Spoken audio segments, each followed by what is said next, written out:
Hello everyone, and welcome to the playoffs. It's going to be a big series between the D West #1 seed Cats on my keyboard and the #4 seed Cosmos. Now, while it is the first seed versus the 4th seed, if you look at the standings, and I do recommend you do, because this D West division is very tight. The difference between 1st and 4th is only 5 points, and the amount of maps won is only a difference of 3. So really, any of these 4 teams could be the ones to go all the way and win that D West division. So without further ado, let's check out all of the different map bans that we had. So, the 2 bans we had for the side of Cats on my keyboard was Brax's Holdout and Dragonshire, while the Cosmos banned out Infernal Shrines and Gardens of Terror. And the map pick did go to Cosmos. Cats on my keyboard decided to have first pick instead. Is going to be Tomb of the Spider Queen. So Tomb of the Spider Queen, definitely a bit of a smaller map, and rewards being able to combo out the different web weavers. Just being able to channel one right after the other. It's one of the only maps. In fact, I think it is the only map where you can channel the objective immediately after the objective gets defeated. So you're able to have that map pressure coming out from the web weavers, and you're able to pressure it even further. And just really taking down the, how do you call it? And really able to take down the base. With this, I don't think I have anyone in mind who I think would be my favorite to win this. I think both of these teams are really even. At least in terms of rankings. This will be my first Division D West cast, but I am very much looking forward to it. So we are currently in the lobby just waiting on one last team to be ready. But I mean, just even looking at these standings, it's insane just how close these 2 teams are. Even in terms of the domination between Cats on my keyboards and Rainbow Shrooms, which is the 1st and 3rd seed, they both have 8 dominations, and then the 2nd and 4th seed, Maximum Thrust and Cosmos, have 7 dominations. So I'm really excited to see just how far this will be able to go. I'm really curious to see just how close these games are going to get. And hopefully we are going to be getting on our way soon, but it's going to be really interesting. And for those that haven't heard today, there was a very small patch that has come out today as well. I don't know if it's going to change too much for these teams, because for the most part it was just fixing little bugs that were definitely in the game, but it could definitely change the meta when it comes to the offlane, because it did cause a little buff for Chen's Storm Earth Fire ultimate. So it's normally not the ultimate you take. Most people do go for the Wandering Keg, so that's not going to change too much. However, Thrall's Spirit Shield bug, where it was only giving that 70 magic armor on the first hit, it's now going to be giving it that 70 magic armor throughout the whole thing. So that's definitely going to make Thrall a little bit tankier, a little bit more worth taking. And Blaze's basic attack damage is now properly being increased, so it is a +5 base damage over for that DPS on the Blaze. So that's really going to change a lot in terms of the offlane. Blaze has already been a very good pick for a very long time. And even in this latest round of nerfs, he seemed still quite balanced in my opinion. But giving back that 5 extra damage into the auto attacks might push Blaze back into that pick ban category. There was also a small fix for Diablo with the Apocalypse. The hit scanning wasn't really good. There was definitely some moments where the animation was not aligned with a hitbox. But that has also been fixed. And it seems to me that most of these bugs have been removed from the game. Ultimately, I still don't think it's going to make too much of a difference, but the Blaze changes I think are the biggest. The Blaze and the Thrall changes. Those two have definitely been showing up a lot in competitive at all levels, especially Blaze. And so Blaze getting that little buff again is just going to be in a much better position than originally. And then with the Thrall spell armor, Thrall has always been good at those team fights, so having the team fights becoming even easier over for the Thrall is going to make it a much better pick, especially with the laning prowess that we do have. We are still waiting on the lobby. Someone is apparently changing a diaper. Hopefully we can get started soon, however, as I do definitely want to get underway. I definitely want to get going. And hopefully we will be going over onto this Tomb of the Spider Queen. And it does look like both sides are now ready. We are going to be going into draft.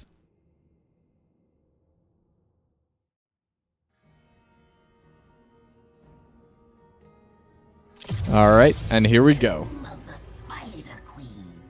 So like I said, it is definitely a bit of a smaller map. It is going to make some difference in terms of the picks and bans here. I do think Blaze is going to be a good pick. I think other characters, kind of like the Hanzo, are also very good. Because whenever you want to turn in the gems to spawn those web weavers, it is very easy to poke them away as long as you have some long range. Through DPS, that would typically be the Junkrat or the Hanzo. If you want to do it from the tank position, you can definitely do it with a Joanna.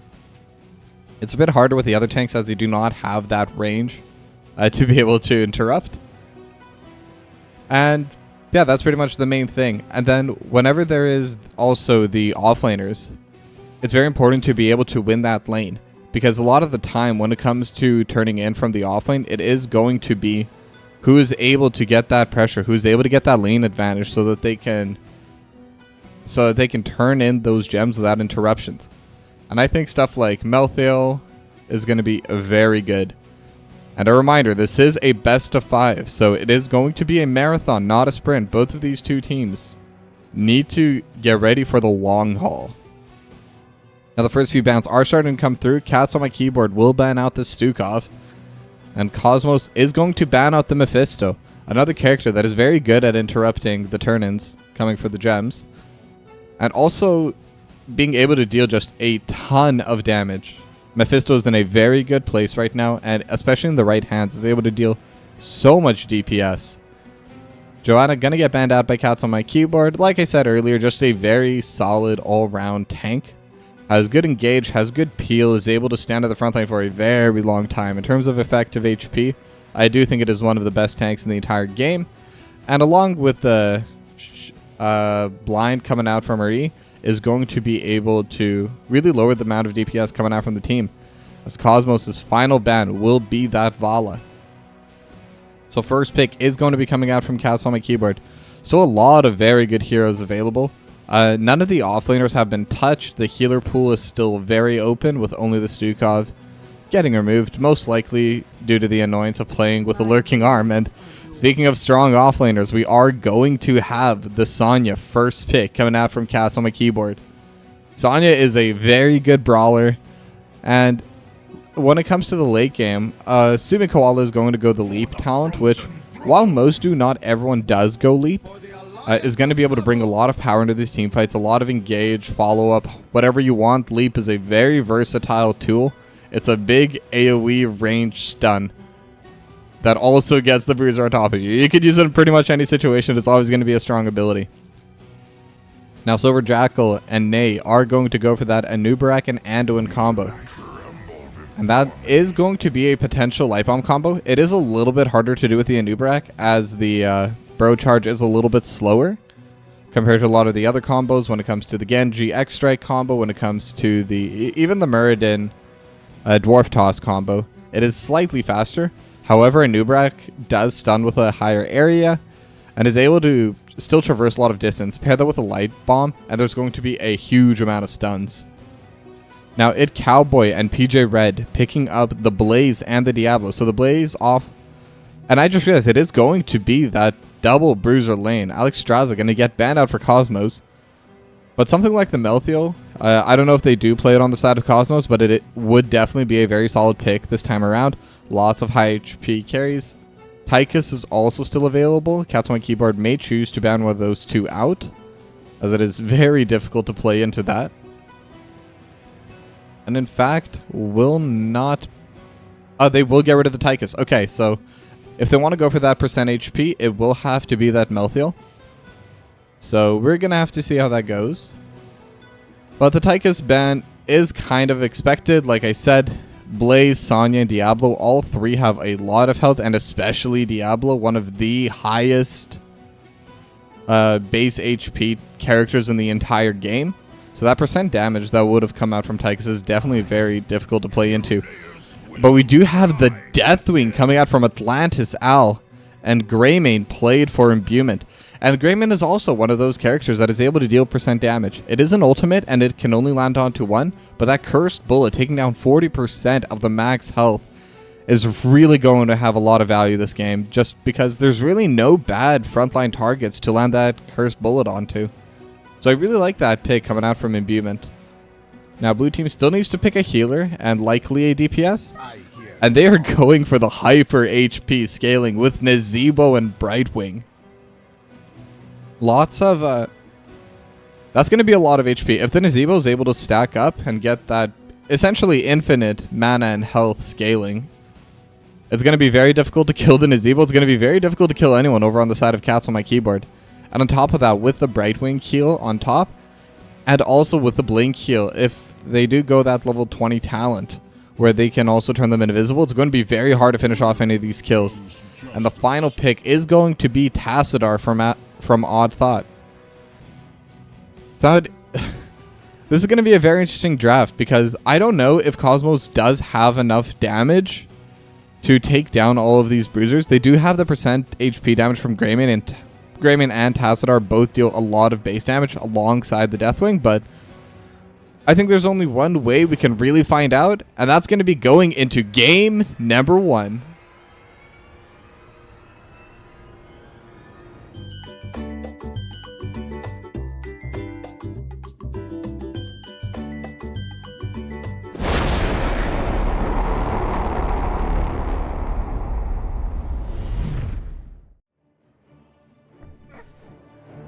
All right, and we are still loading into game number 1, but we should be going up soon. And it is going to be very interesting how these two teams are going to be able to collide. I will talk a little bit more about the draft since we're still waiting on the load-in. But I do think if Cosmos are able to pick someone off early in the team fight, just kind of really utilizing that Cursed Bullet coming out from Imbuement, I think they could definitely win fights, and they could win fights late. But I think if this game does start going into the late game, they will need to get that perfect pick off, and it's going to be very difficult to get that pick off. Cosmos will need to force a little bit early, but they do have the team comp that should be able to do it. So it's really going to depend. I guess to give my final thoughts on this, I favor Cosmos early, but I favor Cats on my keyboard late more. So it really depends. If they're able to snowball it, I think they can definitely still win. And obviously a good team fight at any stage in the game will definitely allow Cosmos to win. And it's not impossible, but I will have to give the slight advantage over to Cats on my keyboard. So now both sides are now getting ready. Looks like all 5 are going to be going to that mid lane. However, IT Cowboy is going to be a little bit behind. Decides to go over to the bot lane instead. Wants to get the extra push there. Perhaps also get a little bit of poke onto those cannon towers. I don't think either side has really seen each other yet. Silver Jackal might see Apple. And Apple will scout out that bush. So both sides kind of know where everyone's hanging out. Nose scouts out the other brush. And they will be good to go. Now they are sending Ghost and Koala up to the top side for now. And it's time for the Nazebo to start stacking up. And once it hits that late game, Ghost is going to be an absolute threat, as the Bro Charger is going to go slightly off to the side. Koala not going to get hit by that quite yet. As they do manage to get priority over on this top side, they will clear it out, but both sides are able to get that clear. Now Atlantis Owl is going to be matching in this bot lane against IT Cowboy, and like I said, Blaze got a pseudo buff here, but they do have a root landing over onto PJ Reed. The phase shift is going to come out, so... Oh, sorry, PJ Red will be okay. We'll also take a little bit of poke coming over the top with the shock ray. Coming out and landing over his top of everything else. But both sides just going to be playing a little bit slow to start. I don't think either side really does need to force anything early. I think even for the side of Cosmos, level 10 is kind of a necessity for them. Oh, but as they do pull out at the fight, PJ Red is taking a lot of damage. Ghost still very low. They're able to get the laser hitting onto it, but Ghost will still be alive. But in the bot side, there's also another fight. They're fighting over the siege camp, and IT Cowboy is kind of stuck. Koala is now going to get the phase shift over top, and the polymorph lands on Imbuement. Imbuement trying to get away, and they're trying to heal, but it's not going to be enough. Koala is going to get that first blood coming out for Cats on my keyboard. Another chasing onto Nay, but should have enough distance to just back out. But a very good heads-up play, and it really shows the advantage of having the Brightwing. But anyway, they're continuing the fight. IT Cowboy going to get cleansed out of the root, which kind of keeps him alive. So very well played right now on the side of Cats on my keyboard. However, Odd Thought was able to get the push in over top, and there's going to be a lot of XP not getting soaked by the side of Cats on my keyboard. But it's probably still worth it. They were able to get the kill. They were able to steal away the siege camp, so definitely big not big XP lead, but definitely an advantage going over to Cats on my keyboard. IT Cowboy just standing here, auto-attacking onto Atlantis Cell. As we see, both sides are starting under their bruiser camp. Imbuement gonna be hitting onto that one, and Koala gonna be spinning to winning over on their side.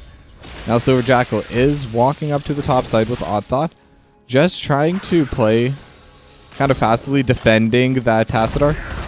But now Silver Jackal is going to get pulled in the back. Impale lands as well, and Ghost taking a lot of damage to the Burrow Charge as well. Gonna have the Shock Ray coming over the top, but not enough DPS yet to take down Ghost from 100% HP. As now this time it's IT Cowboy that is left alone over on the bot side. PJ Red gonna use the Shadow Charge, but just to annoy Silver Jackal. Not gonna be any follow-up. Burrow Charge also used just to clear out this bruiser camp, and that is one advantage they definitely are going to have early on the side of Cosmos. Their wave clear and their wave push is a lot better and easier to employ than that on the sides of Cats on my keyboard. This Tassadar has so much range. As you do get the Burrow Charge on a Koala, but no follow-up. Shadow Charge is going to land onto Silver Jackal, but no follow-up as Koala takes one more hit. And Imbuement able to get that kill back, so that's a 1-for-1 now into this game. Both sides a kill apiece.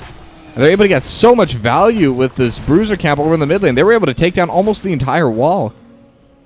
And now the turn-ins are going to start coming in. Silver Jackal currently sitting at 22 gems, and it is one of those annoying things where the tank is the person that is the best at zoning away people trying to interrupt, but we'll be able to get it quite cleanly this time. So no need for zoning. Silver Jackal can just turn in the gems. And Outlandis sitting on 18. So both sides are very close to having all the gems that they need. And right now, IT Cowboy going to turn in another 9, as we do see a potential engage starting over in this mid lane. And Burrow Charge lands on a Koala. Impale as well. And now they are jumping on top of Koala. Imbuement does get Polymorph, so not going to be able to follow up too much. But that's going to be 35 gems in total, turned in by Cosmos, and 18 for the side of Cats on my keyboard. Now, IT Cowboy, it wasn't going to get picked off, but the red web weavers will be descending as Atlantis Owl is able to get that turn in. And now the question is, how much value are they going to be able to get just from this first set of web weavers? It is one of the weaker objectives when you look at them individually, but since it is going to push in all 3 lanes, being able to pressure out any of these lanes is going to bring out some value. Now Apple trying to zone out this mid lane, but they're going to be able to catch Apple out, and there's nowhere to go, and Apple trying to heal up, but Imbuement will be able to finish that off, so that's a second kill, as the Cataclysm does rain down by Atlantis over top. Now there's not going to be any Brightwing, there's not going to be any healer, so it is going to be a pretty safe push coming out, as they are able to get a huge root onto Ghost, and Ghost just gets absolutely melted. Imbuement and Odd Thought able to deal so much damage over top of the plate. Now Shadow Charge was utilized, but the Molten Flame is just raining over on top, and there's no more fourth, there's no more safety, and now the Burrow Charge lands onto 2 Apple and PJ Red. One more hit, and PJ Red is going to go down. 4-1 right now in favor of Cosmos, and they're just going to continue this push. Koala already half HP. Molten Flame going over top, and The Web Weaver is still alive. The mid lane Web Weaver is still pushing. They're going to be able to get this wall.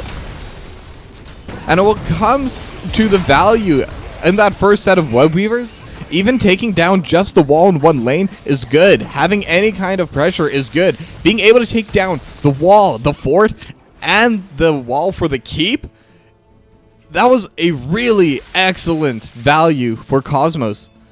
Being able to catch those picks, and now they also have the heroic talent advantage, so they could potentially press their lead a bit. Imbuement is going to take down the siege camp. And just overall, they're continuing their pressure over onto these turn-in points. They're not, Silver Jackal not letting PJ Red or Ghost turn in, and they have full control over the spot side. So with that, they can take their time. They're going to grab their camps. Both sides are now level 10 as the Polymorph does land over on a Silver Jackal. Going to use the Burrow Charge, trying to get away. Impale over top, and now the lead coming out from Koala. And one more auto will be able to get it. The Black Hole is over top. Koala just a little bit HP, but not going to get in time as the Cataclysm reigns over top. Ghost is a little bit caught, but is not been seen by Atlantis Al. Gonna throw out the stun, not gonna land, but the Apocalypse is gonna land on it too. But they're in the bush. PJ Red could not click on them. Very solid play coming out from Cass on my keyboard. That phase shift, if that came out, I think even Koala would have been able to get away from that. But Imbuement able to get that last little bit of DPS that they needed. And in the meanwhile, PJ Red is going to try to get that turn on 20. And will be able to do it. So that's going to be the Web Weavers. Now coming down for Cass on my keyboard. Both sides are level 11. There is no advantage in terms of that. But now Ghost is starting to get DPS'd on. Apple has come in. There is a Cocoon. Not going to be able to get too much done over that. So both sides are going to be okay. No one's going to go down. Just a trade of ultimates coming out from both of these rosters. But IT Cowboy has been left alone for a little while and is getting really good push over onto this bot side fort. And now with the Web Weavers as well, gonna be really helping out a lot. Now, but in the meanwhile, on the top side, I'm gonna be trying to watch where I believe most likely a fight is going to break out, but nothing seems to be coming out from here. Atlantis out just gonna be using that Molten Flame and the Lava Burst to clear out this wave. And now the Polymorph does land on Odd Thought, who's just kind of matching Apple over in the mid lane, just kind of making sure no other push is gonna go through. Top Web Weaver is down, mid lane Web Weaver is gonna go down, but they are able to pull Odd Thought in, and the Impale does land on PJ Red, and PJ Red slowly but surely taking a lot of damage, and now the Light Bomb coming in over top. Phase Shift is going to come in to heal. Oh, but the leap gets interrupted by the Black Hole. The Apocalypse does come out over on the top, but it's just going to be used as a zoning tool, but PJ Red wants to keep going. They're able to get the Overpower as well, and now PJ Red is starting to take damage over on this top side. The bunker has been utilized by IT Cowboy, and they're going to get the Cocoon. Now, do they have any follow-up stuns? Impale and the Root and the Cataclysm over top, and now Apple's also stuck, gets feared, and that's going to be 2 kills going over to Cosmos. They did lose their bottom fort for that, but having 2 kills for themselves and the boss is available. They're up a talent here. They're at level 13, and this is kind of what I wanted from them. They need to win this game early. Once it gets to the late game, the scaling on Cats on my keyboard, especially with the Nazebo, is going to be insane. But it does look like they're going to have a free boss here. The Bruiser Camp has been taken by Cats on my keyboard, and they are starting to come up top. And it does look like they want to contest. It's still not done. Silver Jackal just trying to buy time. Just needs a little bit more. They got the boss. No one Atlantis going to pick it up. Silver Jackal is taking damage as the Cursed Bullet comes out onto Koala. Same with the Black Hole just to zone.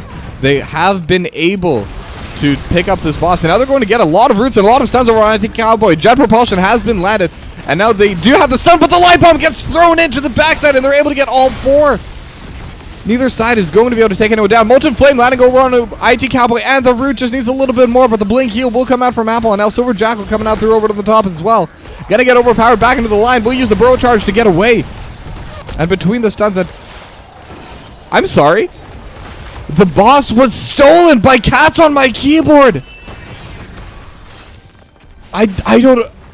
I'm not sure how that happened, but they were able to secure that. And that is such a big steal and such a big win as the Apocalypse comes out as well.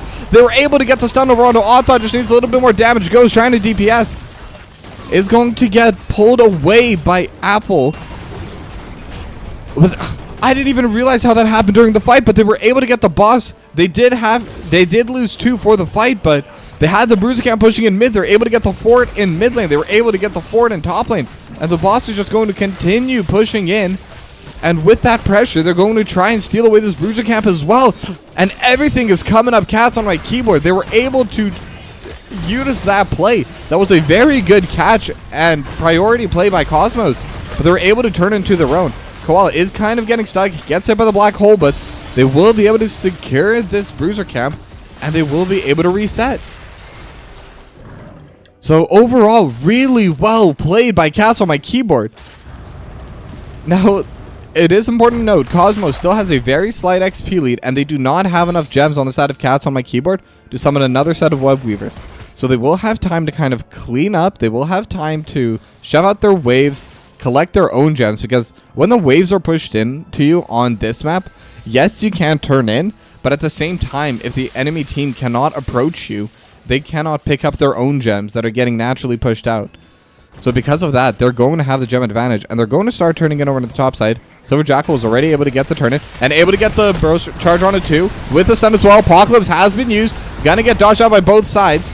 Now Silver Jackal's still out on the front side. IT Cowboy, and the leap by Koala lands on it too, and now Oddthought gonna get with the leap of faith to get away. And the black hole and the bro charge on top of Koala. And just so many stuns with the jet propulsion once again coming in. Oddthought not going to be able to utilize that light bomb. But they are still okay. They have been able to peel back. They were able to get 25 gems turned in during that play. No one goes down. But both sides have been taking down so low. So it's really just a matter. It's just a little bit of a difference in skill shot. A little bit of getting the team coordination. And like whoever does slightly better at that is the one that's going to win in this team fight. As now they're all turning in on the side of Cats on my keyboard. And they should have enough for another set of web weavers. So it's time for the web weavers round 2. Both sides on that level 16 talent. So going to be even going in. Oddthought gonna throw out the wall and we'll be able to just walk away. Great wall placement. But all the waves are already pushed in pretty far. And IT Cowboy is going to get caught a little bit. It has to throw out the bunker, but not a lot of HP underneath the bunker. And IT Cowboy still 200. Phase Shift's going to come out. And they're going to let Apple come in because they're looking to kill Apple as well. But now they're getting met on the backside. And Oddthought going to get blown up in the back. And IT Cowboy is still alive. Jet Propulsion lands on it too. And it's just going to run away. They do have Apple caught, but with the blink, he'll able to get away. And incredibly, what started off as a pick onto IT Cowboy ends up with a pick by Cats on my keyboard onto the Tassadar, a 1-for-0. And that's their main wave clear as well. Imbuement can deal some DPS. And the Molten Flame from Atlantis Out is going to help as well. But IT Cowboy does go in. Imbuement just needed one more attack, but not able to land it. As he gets the overpower on it too. And the Apocalypse lands over top. No, he got to try to get the light bomb, but will get burst down before it's able to go off. And just like that, they're able to finish off the wall in mid lane. And their top keep is almost entirely taken down. Just a little bit of HP left and might in fact be able to go down here. The fight is not going to be breaking out in the mid lane, but the bot side fort also, or bot side keep, still getting hit on by the web weavers, Ghost and Koala. And it is starting to get closer to that late game, and with that little push advantage that they're going to have, that extra keep is going to make a huge difference, especially on a map like Tomb of the Spider Queen, where once you have those lane assignments, it's so hard to turn in those objectives. It's so hard to get those web weavers. And unlike a boss objective, you don't need to keep any of your teammates fighting it. You don't need to send any numbers on top of the objective if you're the side that's in the lead. You can just continue your pressure, just slowly choke out the map, as they are going to get a stun landed onto Koala. They're able to get the cocoon over onto the Diablo as well, and the leap does come out from Koala, but it's not in time. Imbuement does have the light bomb, able to get it onto PJ Red, and PJ Red is still stunned. The Silver Jackal also getting low, same with Imbuement, but now IT Cowboy starting to get hit over on the backside. Vladisal blocks away the jet propulsion, so there's no escape, and Molten Flame is going to go over top and finish the kill. Now PJ Red also going in. They're starting to throw the root on, and now Imbuement just charging on top. Impale lands as well, and now it's just Apple landing. Will Blink heal away to that cannon minion, but that's still a 3-for-0 in favor of Cats on my keyboard. And now it's time for the boss, round 2. Now the Diablo has respawned. PJ Red is back here, but did lose most of the souls. And once again, they're going to do the exact same answer. They're just going to take that bruiser camp. And the question is, how much value are they going to be able to get out of this boss? They also have enough gems to turn in, and Atlantis is going to start walking in for that. So this is going to be a very strong push for them. Level 19's hit, They were able to get the boss, and now they're going to have the web weaver spawning as well. So with that double objective timing, Cosmos, this is where you bring the comeback. They're almost level 20 as well, so if they're able to just kind of delay the fight until they have that advantage, it is going to be a very slight timer, but it is going to exist. Now, the only issue they have right now is the web weavers are currently asynchronous. They're not going to land at the same time. So Cats on My Keyboard can send all 5 members to defend, and Koala takes a lot of damage. Blink Heal going to get utilized. Atlantis Owl now going to be landing in. The wall is already getting taken down as the monstrosity has been utilized. Molten Flame over top. They do have the cocoon, but not going to have any follow-up. Just kind of trying to remove what is that? The Ravenous Spirit coming out from Ghost. So with that, they're going to continue getting a lot of damage. And now Flame Charge landing go over 2, and they're able to take 2 down. Another Bro Charge also lands on a PJ Red, but they're not going to be able to complete with it. They still have the boss. They still have the web weavers. And it's a 5-on-3. They might try to end the game here. They definitely can. But how much can they get out of it? The Cataclysm is going to land over top. The fire just slowly burning down the core. But now they're going to be able to get the Apocalypse. And the fear on Apple. Apple has to blink back to the base to heal up. And they're trying to DPS down the core. It's starting to get low, but so is the side of Cosmos. The teleport is going to get the stun, but PJ Red going to go down. Same with Atlantis South. And just a little bit more DPS. Do they have it? Can they end the game? And they can. Game number 1 goes to Cosmos.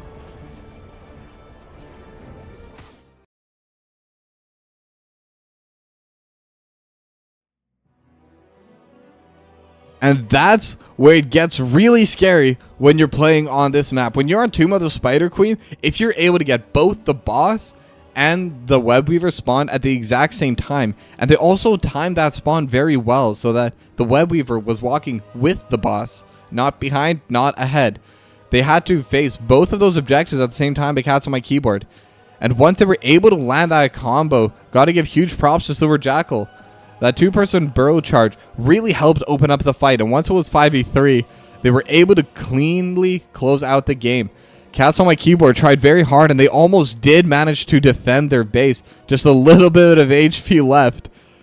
And if the rest of tonight is going to go like today, we are going to have an absolute banger series on our hands today. But now we're going to go to a short break, and when we're back, it's going to be game number 2.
Alright, and welcome back to game number 2 between Cosmos and Cats on my keyboard. Map number 2, also selected by Cosmos, is going to be that Battlefield of Eternity. Now this is going to be a pretty different map, a lot of different priorities, because the main priority in Battlefield of Eternity is kill speed onto that Immortal, being able to race for it. You could also go for the team fighting build instead, where your entire strategy is just going to be to clear them away from their Immortal as you slowly finish yours off. And we'll see how both of these teams do decide to go with this. So Stukov is going to be that first ban coming out from Cats on my keyboard. Same ban as last game, pretty standard ban overall, just a very annoying hero to play with. That lurking arm haunts me in my dreams. It is my biggest tilt hero back when I used to play. And even when I play now in solo queue, I hate dealing with Stukov. But so far, all the bans are matching up. To last game, Mephisto banned again by Cosmos, and the Joanna banned away by Cats on my keyboard. If we follow this style, it will be the Vala ban here, and especially for Battlefield of Eternity, Vala is a very strong hero. But there are quite a few strong heroes when it comes to racing. Li Ming definitely comes to mind. Raynor I've seen picked a couple times recently. Zul'jin. Tychus not as much, and Greymane is a very big one as well when it comes to burning down these Immortals. It is going to be the Vala ban. So we are going to have the exact same bans coming out from last game. But let's see if the picks are going to be matched up as well. I'm trying to remember what they did pick for first, and it was the Sonya for Koala, so far matching draft. And assuming they do continue onto that for Cats on my keyboard, they will pick up the Diablo and the Blaze. I don't expect them to do that. I do think it is going to be something different. As you see, the Anduin picked up by Ney. And there we go. The first different pick. It will be that Li Ming picked up by Odd Thought. Not going to go for that Anubrak quite yet. It is still available though, so we will have to see how both these teams do. But with the Anubrak available, Anubrak is one of the better tanks into Li Ming, able to kind of block projectiles with the Scarabs, and also having that natural magic armor is very beneficial against that poke. But nope, they're running it back completely, Diablo and Blaze. They may have lost game number 1, but they're clearly not blaming the draft. And you know what? I gotta give respect to Cats on my keyboard for that. If they have the confidence to play back the exact same thing even in a loss, it shows that this is something they've practiced on. This is something they feel confident in. And that loss has not shaken their confidence at all. They're going to be able to bring it back the exact same way. And I think there definitely were a lot of moments. That game was in their hands up until it wasn't. As much as that's a cheap way to go out of saying what was the real issue, like, they did manage to have control for most of the game. And whenever you do have control like that, it usually is on your end to kind of give away that control back to the enemy team. And so I do very much respect how they are currently picking. Now Alex Straza going to be the same ban coming out from Cosmos. But the Anubrak is going to get banned out right now by Cats on my keyboard. And I think that is a very good ban. It kind of prevents the Anduin Lightbomb combo. I was a little bit skeptical about it at first, I'll be honest, but they were able to bring it out to very good effect. Still a few good tank combos for it. Muradin is available. That's kind of a pretty common thought. And the Artanis and the Muradin called it. Are going to get picked up. And Artanis is very fun over on this map. With the Twin Blades talent, able to deal 150% damage over to the Immortals. Really helps out with the racing. And I think, without question, right now, Cosmos is going to be the better team when it comes to beating down these Immortals and just taking them off of the map. Between the Li Ming damage and the Artanis damage, they will be able to absolutely shred through the Immortals. I do want to see a bit more DPS. I do want to see something like the Greymane. But nope, they will go the Deckard and Hanzo. So as I was saying earlier, this is not a racing composition for Cats on my keyboard. This is a fighting composition. This is a team that they want to use to go over onto the side of Cosmos and just zone them away, force them to fight them. Decent bit of short range for the front line for the Cosmos. Artanis doesn't really have a lot of mobility, has to kind of stand in front of everyone. Same with Muradin. The Dwarf Toss is kind of the only way for Silver Jackal to get in. And the Greyman's also going to get picked by Imbuement, so the racing is going to be very fast for Cosmos. But anyway, to get close to my point, I do expect to see Staley, Weil, and Listen coming out from Apple this game. And especially with the Greymane picked up as well, just becomes even more value. Just having that sleep to get rid of their front line. It's going to make it a much harder game. So I do actually understand, and I really do like this Deckard pick. So once again, it's going to be a stylistic difference. Is the Immortal going to die first, or is Cosmos? Let's find out together.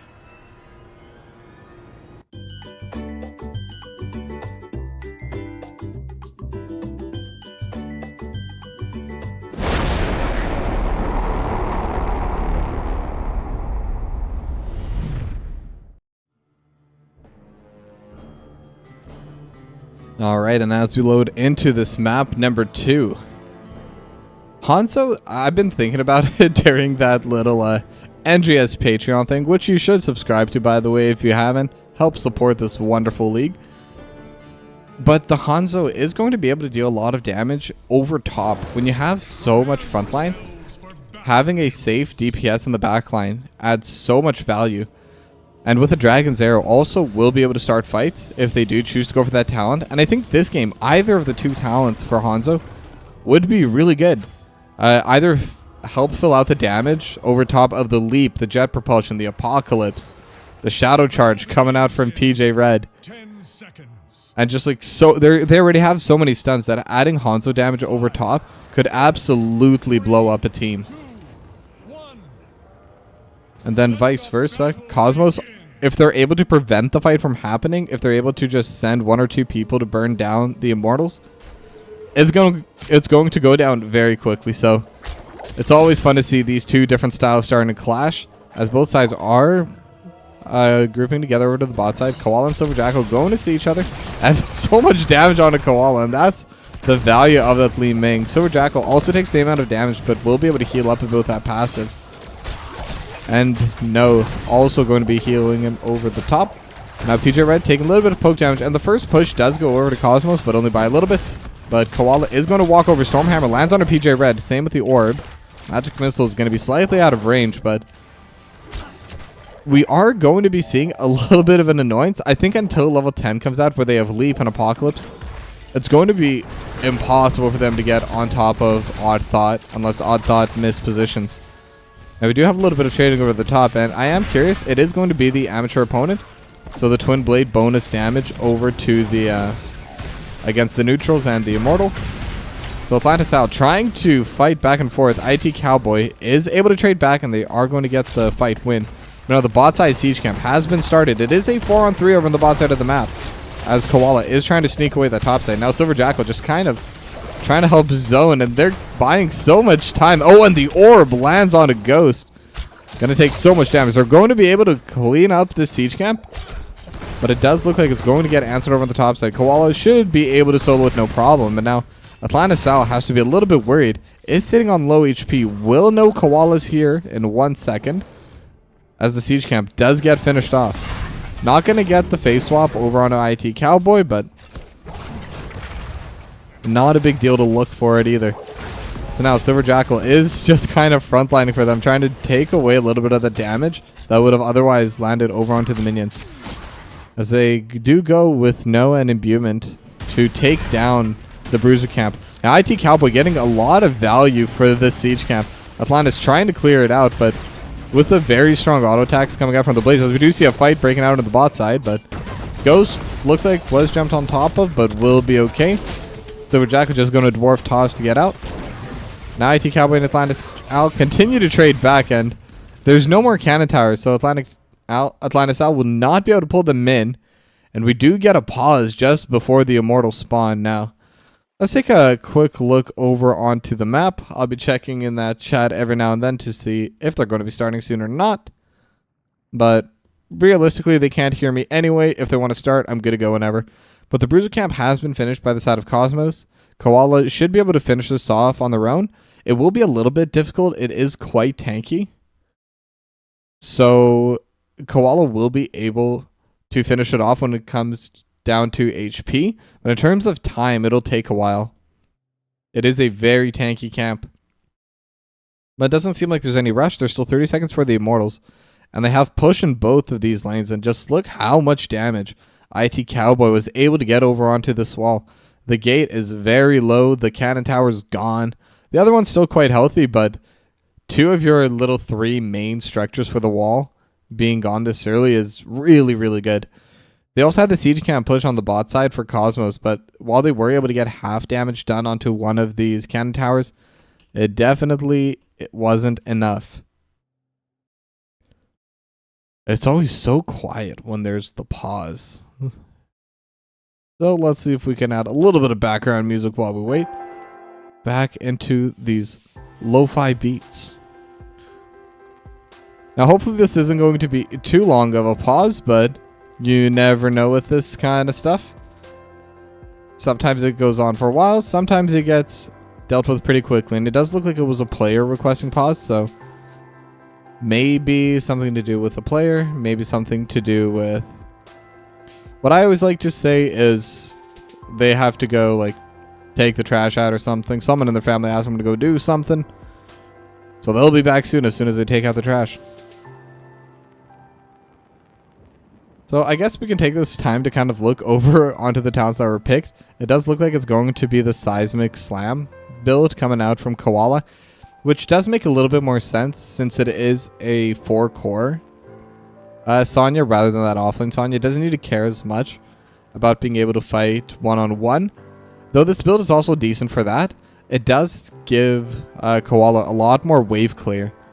And since they have been sending the Sonya over to clear out all these camps, it definitely makes sense why they took that. It is going to speed up the process by a lot. Now just a lot of little healing things coming out for the Deckard Cain. Scattershot build coming out from the Hanzo. And it is going to be interesting. I believe it's a level 16 talent. Oh, as we are in game now. And that level 16 talent is going to give that max HP damage coming out from Ghost. They don't have too many high health members on their team, but Silver Jackal on the Muradin, especially if the Muradin does go Avatar, and Atlantis Owl, they're going to be absolute beefcakes once they get into that late game. By the time that talent is spawned, it's going to be very valuable as Ghost gets stunned by the Stormhammer. Gonna get followed up by Imbuement, but now Koala is able to jump, and they're almost going to be able to get the stun. But Silver Jackal is just going to run away. The Leap of Faith saving Imbuement as they do start bringing out the damage. But Silver Jackal is starting to get so low, needs a little bit of healing, and Noah is going to have it. Or sorry, Nay. I just realized that that's an A and not an O. I apologize, Nay, if you do end up watching this replay. But now, anyway, they are still continuing with their poke damage onto this. And this is where the team comp for Cosmos really shines. Just in these long ranges, throwing down the abilities by Odd Thought onto the Immortal. And they don't need to walk up. They don't need to fight. They can clear out this wave, as they do seem to be doing right now. But other than that, they're under no pressure at all. They can take their time, figure out the wave state, and then come back and start pushing down onto this Immortal. They will always win the race, as they do get the swap on IT Cowboy and the root as well. And they're not going to be able to get the kills. Silver Jackal trying to jump over top. Stormhammer going to go slightly wide, as they are able to shove them away, and they're going to get started again onto the Immortal. So halftime now, and about a 5,000 health lead in favor of Cosmos. Now Cosmos does have their own Immortal up and available, so looks like they're just going to try trading this race, trying to see how much shield damage they're able to do before the spawn. But that is going to be the first Immortal getting picked up by the side of Cosmos. Also going to be able to get both of those 2 health orbs. And while it is going to spawn over the top side, it does seem like they want to send their 4-core down to the bot side and kind of do a 2-pronged approach. IT Cowboy is going to get stunned up, and they're body blocking very well. IT Cowboy taking so much damage, and that's going to be first blood going over towards Cosmos. I thought you might be able to get away, but unfortunately the Blaze just did not have enough HP to go through all of the damage coming out from Imbuement and Odd Thought. As the push does commence, they're going to be able to take down this wall. And the Immortal in the top side also going to take down most of that top side wall. So whatever advantages they did manage to get for Cats on My Keyboard early on, they're definitely closed out in terms of building damage now by Cosmos. As the fort is taking so much damage as well, Odd Thought just DPSing over top, going to use the magic missiles, and now the jet propulsion lands onto 3, and they're also able to get The spear, the ancient spear, has landed on No, and Nate is just going to get stunned up and taken down. And now, they're also able to get the shadow charge onto Silver Jackal. Silver Jackal is going to be able to run away. 100 HP left, and PJ Red is going to walk up and smack him in the face. And that is going to be 2 kills going over for Cats on my keyboard. Unfortunately for them, there is no objective up, no immortal to fight for, but there is that siege camp that they can take down for free over in the spot side. And they now also have that XP lead, about half a level in favor of them. Now Atlantis out just watching Ghost take down the siege camp, and is going to get spotted by the Sonic Arrow now, but Atlantis Owl could choose to fight for it, but Koala is on the way. There are uneven numbers currently roaming up for Cats on my keyboard. Ghost is going to try and finish that up. Silver Jackal is also here, going to look for the swap, but not going to be able to get it. The siege camp does go down, but now the shadow charge landed by PJ Red, and the overpower on Atlantis Owl as well. And just a couple more autos, and that's going to be another pick for them. And very good map rotation for them. They saw that they could have the uneven numbers, but IT Cowboy also goes in, is alone, able to get the root, and imbuement, dealing so much damage over top. 40 spell armor is going to be enough. Odd Thought not going to be able to land as much DPS, but what they are able to do with that kill on the top side is steal this bruiser camp, and that is the most important camp for Cosmos to be able to secure. And losing that just as the immortal spawn is going to be so difficult for Cosmos. They are already grouping to fight. They're only sending the Artanis to deal with the wave, but now they're going to get Silver Jackal. Gonna have to use the Dwarf Toss to get away. Stormhammer lands onto Ghost. Level 10 is about to get hit by Cats on my keyboard, and it does come through. They are now level 10. They have the heroic ultimates. It is going to be halftime in 1 moment here. Apocalypse has been used, and Nate going to get stunned, and just one more auto, and they are able to take it down. The Dragon Strike going over the top. Only able to get 1 kill, but it's not just 1 kill. They won the fight, and now they're going to be able to secure the Immortal. Their own is still at full HP, and PJ Red is going to try and defend this. Just try to delay the damage, try to prevent it from coming through. Ghost is trying to DPS onto the Immortal as well, but Hanzo is a little bit slower with that, so they should be able to catch up a little bit by the side of Cosmos. I don't expect they'll be able to win this race. Although, having said that, it is starting to get a lot closer than I originally expected. And Ghost is still trying to DPS as hard as possible. And now, look at the Immortal health bars. They're really going down super low. And now they do have the jet propulsion landing over the top. But they will be able to get to stay a while and listen. And they will be able to secure the Immortal on the side of Cats on my keyboard. Atlantis Owl tries to get the phase swap, but not going to be able to do it. No one's going to go down. And most of the shield has already been taken out by Cosmos. But that's still the Immortal getting secured by Cats on my keyboard. And you can really see just how terrifying it is to try and race against Cosmos. They had a half HP advantage. They need to deal 50% less DPS. They're able to get the root onto Ghost, and now they have the light bomb over top. Plans on all 4. Silver Jackal going to use the Haymaker to bring Koala back into the back, and now Leaf going to be utilized defensively. PJ Red going to use the Shadow Charge to put imbuement further back, but that's going to be a pick-off for Cosmos, and they're going to be able to defend their fort because of it. So neither side has lost any buildings yet. They have lost their walls. I believe every lane now has no walls.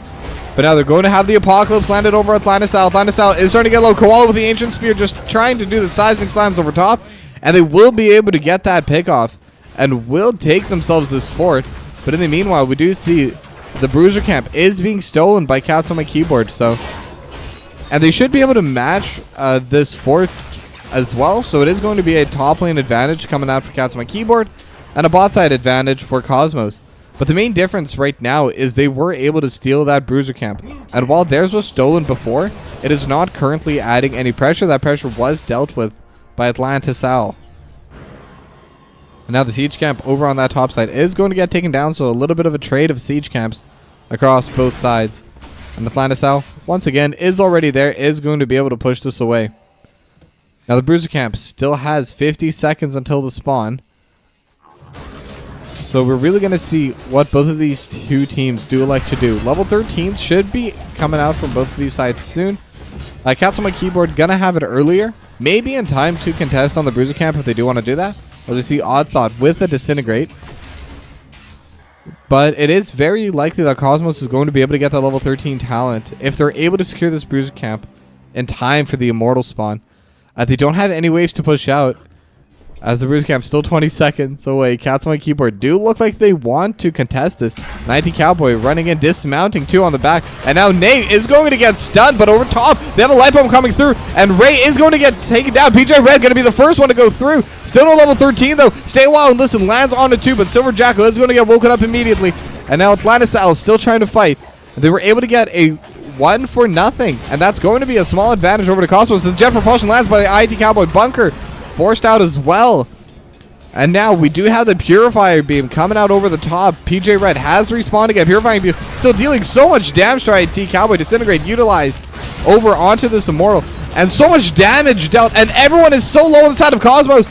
Are they able to get any of these finished off? Atlantis Al is going to go down. One more power shot coming through from Ghost. So they will be able to win this fight. 13 now getting hit by Cosmos. And Koala is slowly pushing down onto this Immortal.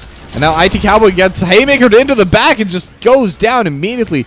So much burst damage from Cosmos. And now the race has begun. It is a little bit more in favor starting off by Cats on my keyboard. But look how quickly, not only was it even down, but halftime is going to be taken down. And now PJ Red is taking a lot of damage. Light Bomb not going to land on anyone. Nate taken down in the back line by Koala. And Koala is still going to continue chasing. And that's going to be no healer alive for Cosmos. If there's one member you want to take down, it's definitely the healer. And now the race will continue. PJ Red trying to defend this, will not be able to tank it. And the Disintegrate going through over the top. But it is still going to be that lead coming out from the bot side. And they will be able to finish it off by Cats on my keyboard. But now the fight is breaking down. PJ Red is going to be getting hit by that Purifying Beam. Not going to be enough for any kills, but they will be able to get that advantage over in this mid-game team fight. So another Immortal is going to be spawning over on the bot side, and this fort has no health. They should be able to secure that, but now they're also able to get onto IT Cowboy and Disintegrate coming through, but the bunker also spawns. Now PJ Red is here with the Apocalypse, and they're able to get the stun, but the Leap of Faith lands on Imbued, but Silver Jackal is still caught out a little bit, has to use the Dwarf Toss to get away. Going to dodge up from the sun, but the Jet Propulsion is going to land as well. Silver Jackal, 1 on 5, just kind of stuck in the backside. And the Leap also utilized by Koala to help secure that kill. And the bot side fort is gone. The Immortal is already onto this wall over for the keep in this bottom lane. And this wall is not going to live for too much longer. The gate's already gone, and the final cannon tower will be finished off as well. Odd Thought still able to deal a lot of DPS over to this Immortal, and they're not going to get too much else, but getting the fort and the entire bot side wall for the keep is huge. And now IT Cowboy and on Atlantis Al, the rest of the cavalry is arriving. PJ Red, they do have the Jet Propulsion, and now the Shadow Charge. Not using the Overpower quite yet, still has it available. And Koala, Ancient Spear, and they're going to be able to get this pick off onto Atlantis Al. And they're immediately going to rush. I was going to say the Siege Camp, but it looks like they changed their minds. And they are moving over to that Bruiser Camp. Level 16 advantage and a 5-on-4. Silver Jackal going to get Shadow Charge into the wall. And the Overpower. And just so many stuns. Silver Jackal is going to be able to run away. And the Dragon Strike lands on Imbuement, and Nate forces them away. It is still available. And Koala taking so much damage over on the backside. Lots of damage coming out from Odd Thought, but not going to be able to bring it out in time. But they are going for the kill. Light Bomb isn't going to land. They do have Stay a While and Listen. Leap of Faith got to be utilized, and Leap is going to be used in the backside as Koala lands on a 2. Silver Jackal gone. Nay, gone. And Imbuement going to be able to get through the wall just in time. The Apocalypse was not able to land. But that's another 2 for nothing. They were able to steal the Bruiser Camp, and they can even start pushing in with this. They have a massive wave with them. And there's no frontline or healer. Any damage they deal is going to stick. Atlantis Al going to get overpowered into the backside. Not going to have another Shadow Charge yet. But the root still lands on Atlantis Al already at 1/4 HP. And like I said, there's no healer. All this damage is going to stick. Most of the wave has been cleared out as the face swap does come out. But did you want that? As Atlantis Al will go down. The Dragon Strike also used as a zoning tool to prevent any kind of follow-up or counter engage coming through. So they're able to get another pick off right as the Immortal spawns. And this should be free for them. They're going to go right over top of this. It is going to be a little bit slow due to their team composition, but it is playing out the way that team comp is meant to play out.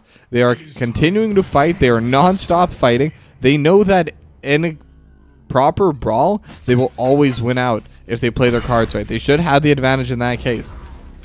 And if they try to race instead, they will always lose out on that. Stormhammer has been utilized, so it is halftime now. But it's also 5-on-5 on the map. And now IT Cowboy taking a lot of damage. Disintegrate going to be utilized, but just going to be used for poke. And they are going to take the time to finish off the siege camp. No one's on the Immortals yet, so it does look like a fight. IT Cowboy is getting stunned. Bunker has come out as well. But same with the Light Bomb. Imbuement might be stuck a little bit. Silver Jackal trying to zone everyone away. PJ Red also going to get hit by the Stormhammer and the Root and the Face Swap. But now the Apocalypse is going to come out alongside the Dragon Strike and so much damage. PJ Reed trying to get taken down. Just a little bit more is needed, but they don't have the damage. 2 now gone on the side of Cosmos. And just a little bit more DPS, but Ghost may have walked a bit too far, but will be okay. And I'll be honest, I thought that Cosmos was going to win that fight, but the Apocalypse landed onto everyone, and the Dragon Arrow, the Dragon Strike over top, just dealing incredible amounts of damage. This should definitely help secure this Immortal, as Apple and Ghost are going to be finishing it off. Koala is going to be taking over that Bruiser camp, and they know that they don't need to worry about having the talent advantage. They may try to get that level 20 before they finish off this Immortal. But looks like they do want to just burn it down and push in with that Bruiser camp. I believe it is going to spawn over to the top side. But it's the full HP, full shield Immortal coming in for Cats on my keyboard. Big wave here as well. They are very close to level 20. If they're able to get it with this Immortal push, it's going to be a very strong power spike for them. Halfway there through that level 19. And they are able to land a stun and the Cursed Arrow over onto PJ Red, but the Haymaker kind of saving PJ Red. Now IT Cowboy is also taking a lot of poke. It's still a lot of DPS. It's still going to prevent PJ Red from continuing any kind of engage for a long while, as the Immortal is finally on top of the keep and full HP, full shield. There's so much health coming out of this Immortal. The Disintegrate landing over the top, just trying to burn down this Immortal. But this keep is definitely going to go down. I don't think they have the DPS for this. They're trying as hard as they can. And level 20s are now hit. Apocalypse used immediately, but will get dodged out. Not going to have any follow-up. Dragon Strike over top as well. And now the Immortal is going to go into melee form as they are able to get a pretty good stun. IT Cowboy rooted over top is going to be able to utilize all the ultimates are coming out. Haymaker just to zone away. And IT Cowboy taking so much damage. Light Bomb over top. Koala is going to get stunned. And Disintegrate is going to get that second kill. But now the Teleport able to land 2 stuns. But the fight's going to be over. They know they can no longer fight on Cats on my keyboard. And Cosmos knows they have to defend against this Immortal. Already at half HP. And it looks like they may try to end the game. They just need a little bit more damage. And they are going to be able to secure game number 2. Cats on my keyboard are tying this series 1-1.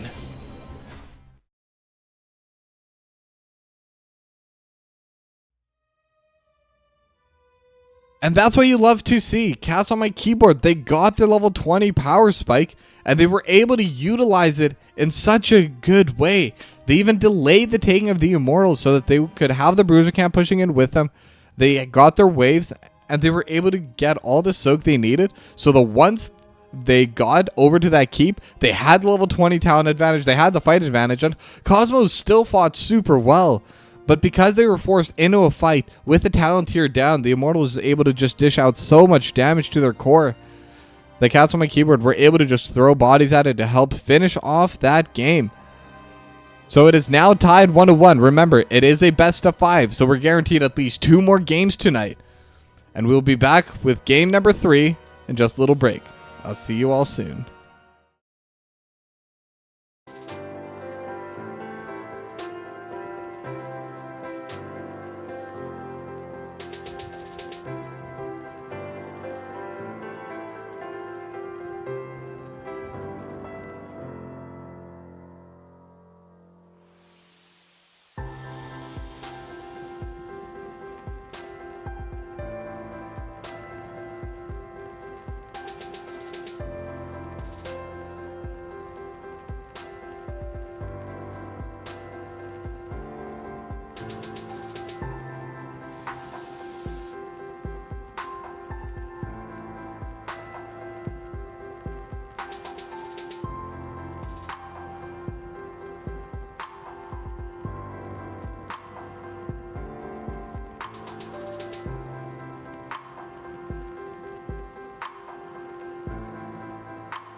of Doom. Alright, and we are into the draft for map number 3. We're going to Towers of Doom for Cats on My Keyboard and Cosmos. Now, the draft is going to be a little bit different this time because Cats on My Keyboard had map select. So this is going to be first pick going over to the side of Cosmos. Now, whether or not this will change the bans that come through remains to be seen. We have seen Cats on My Keyboard before. We're banning out the Joanna. Perhaps that's something they think they can take themselves over for the first pick. And then the Stukov as well is going to be available for them. Now Cosmos still deciding onto their van. And they will go with a Mephisto. So they are going to continue over with their original bans. And we definitely do have a series on our hands here. My favorite thing whenever I watch any of these playoff games is to make sure it isn't a clean 3-0. I know it's still a little bit of a caster bias and we're not supposed to be biased, but I will always be biased for more games. You know, that's my role as a caster. I love watching these games. I love casting these games. That's why I do it. So whenever these games go all the way 2, 3, 4, 5 maps, that's what I want to see. And the Stukov is still going to be the ban coming out from Cats on My Keyboard. And I'm curious to see where they're going to go with this for Cosmos, because they do need to worry about some potential first pick. They do not need to worry about a potential first pick. So they could try to keep something open for themselves if it's something they normally don't want to play into but wouldn't mind first picking themselves. It's going to be a little bit worrying, but they will just stay with their original bans. They're going to ban the Vala. They don't feel the need to play it themselves. They just want to remove it off the map. Now, Cats on My Keyboard typically ban out the Joanna here, so I'd be surprised if they shifted. Joanna, very safe blind pick, very good blind pick.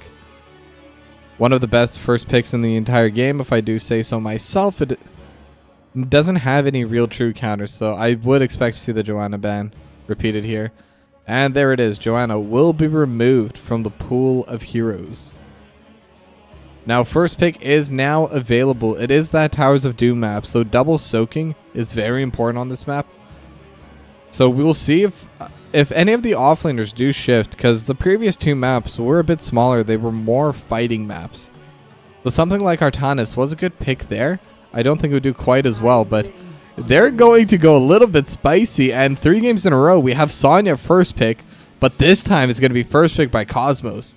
Atlantis Owl is going to be playing that in the offlane bruiser role. Definitely an interesting one.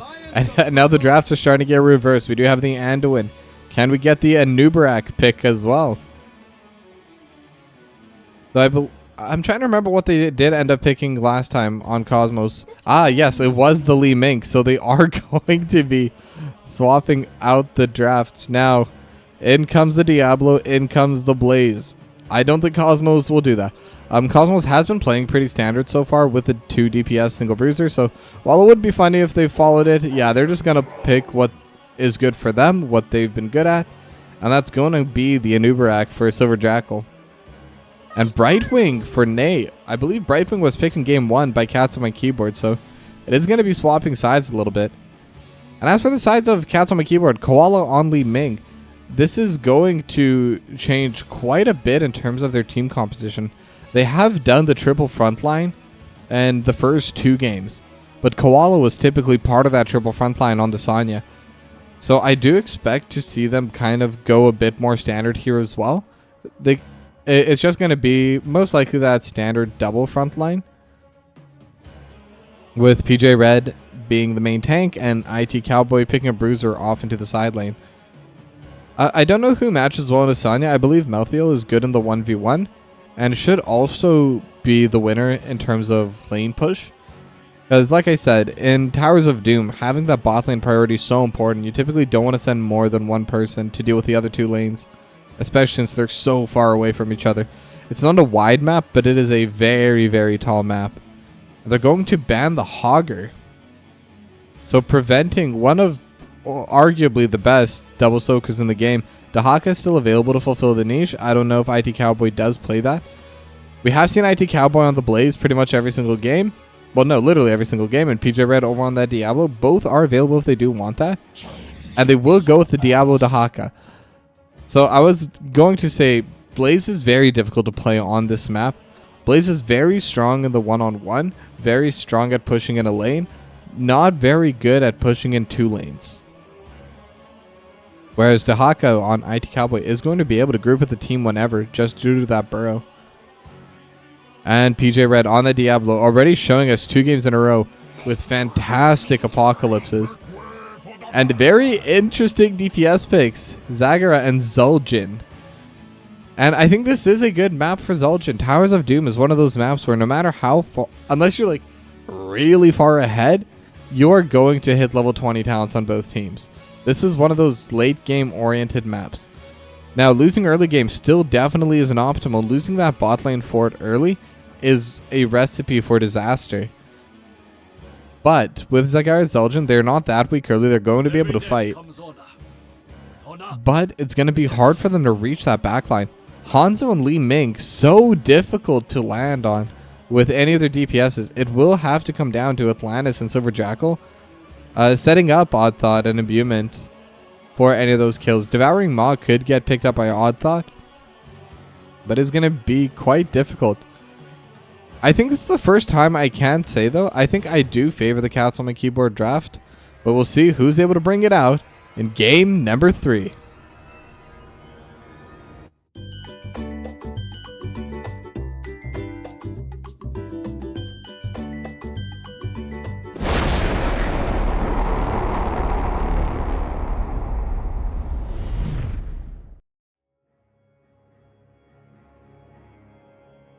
Alright, we are heading into the map number 3.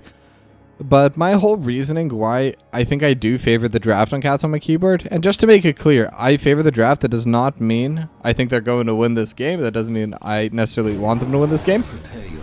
But I do think that it is going to be very difficult for Cosmos to start any kind of fights on this map. I think that Cats are going to be able to push them off of the altars very easily, even if they are able to get a pick on the side of Cosmos. Between Koala's Li Ming and Ghost's Hanzo, they're going to be able to dismount, cancel the altars, and most importantly, it's so difficult for Cosmos to engage on either of these two. Most of their heroes are pretty short range.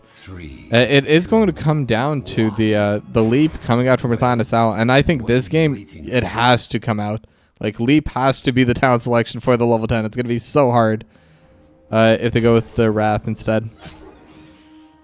But we'll see how it is played. Definitely still possible. Cosmos can just siege down onto the tower and not really worry about winning any fights, just kind of forcing them off objectives.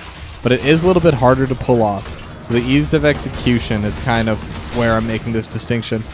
They're going to get mid priority first, but Koala has already started shoving out that bot lane. We see Atlantis Owl going to be matching over onto the top side, and will be there slightly before the enemy offlaner as IT Cowboy runs up. And now Silver Jackal just trying to buy a little bit of time. It's not going to do too much. Koala is already here, so they do have someone collecting the soak down at the bot lane. And now the trading is going to come out. I believe IT Cowboy on the Dahaka, one of the few heroes that is able to 1v1 into Asanya in the lane, but should have an advantage when it comes to the double soak. But now the Sapper camp has already been started by the side of Cats on my keyboard.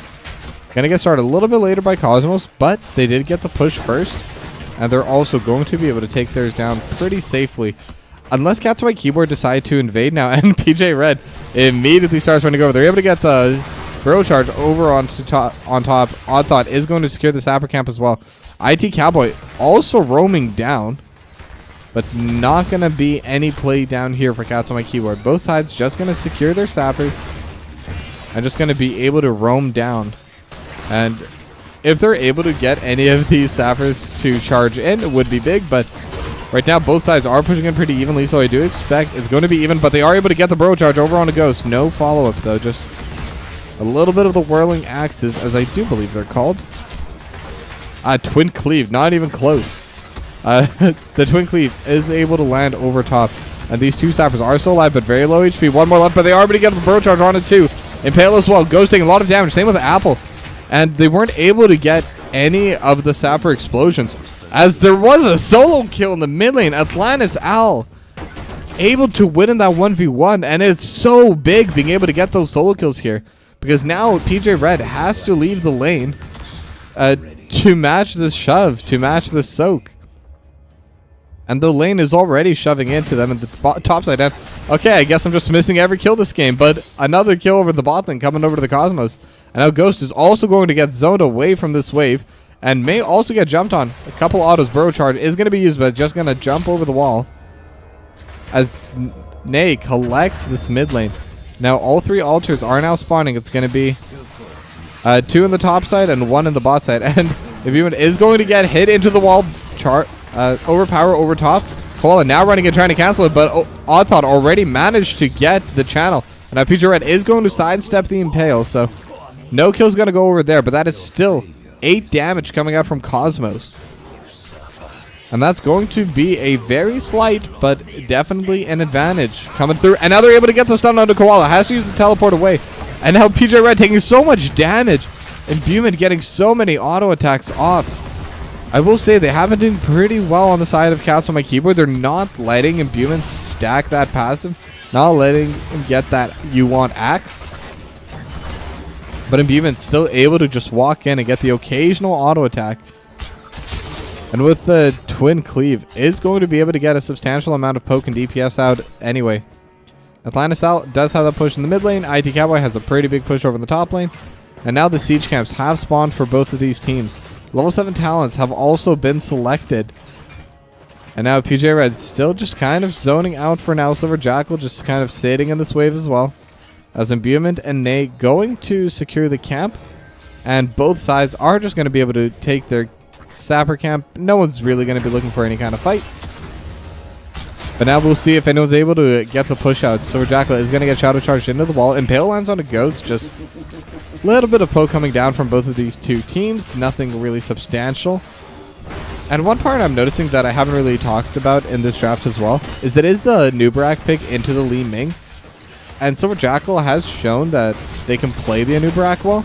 And it's very good into the Li Ming, as it is one of the few tanks that is able to get on top of the Li Ming pretty easily. Like, it definitely has the range, it has the speed to get on top.